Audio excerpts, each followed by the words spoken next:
Les modèles d'affaires basés sur l'économie du partage peuvent-ils envahir tous les marchés?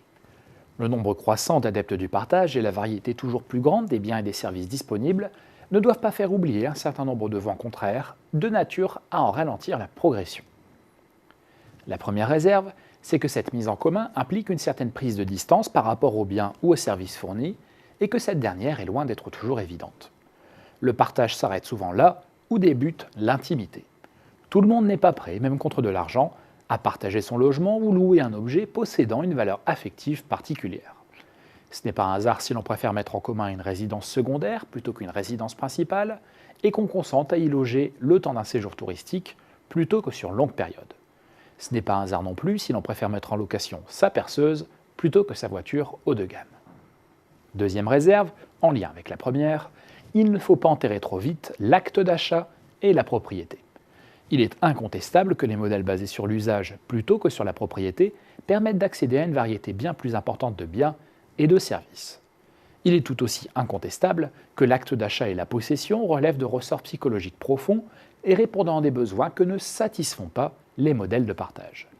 Ces variables n'ont naturellement pas la même intensité chez tous les individus et pour tous les types de produits, mais on ne peut en nier la puissance. Troisième réserve, si la technologie et les usages devancent très souvent le législateur, il apparaît clair aujourd'hui que ce dernier prend lentement conscience de toutes les conséquences de la transition numérique en cours. Les innombrables conséquences de l'économie du partage en termes de fiscalité, de concurrence, avec des activités commerciales formelles ou tout simplement de sécurité, sont de mieux en mieux caractérisées. La législation va nécessairement évoluer et s'orienter vers un encadrement plus rigoureux des activités de partage. Or, les modèles de partage prospèrent précisément par leur capacité à réduire les coûts de transaction et par les avantages économiques qu'ils procurent notamment à ceux disposant d'actifs à partager. Les bénéfices existeront toujours naturellement, mais ils seront moindres.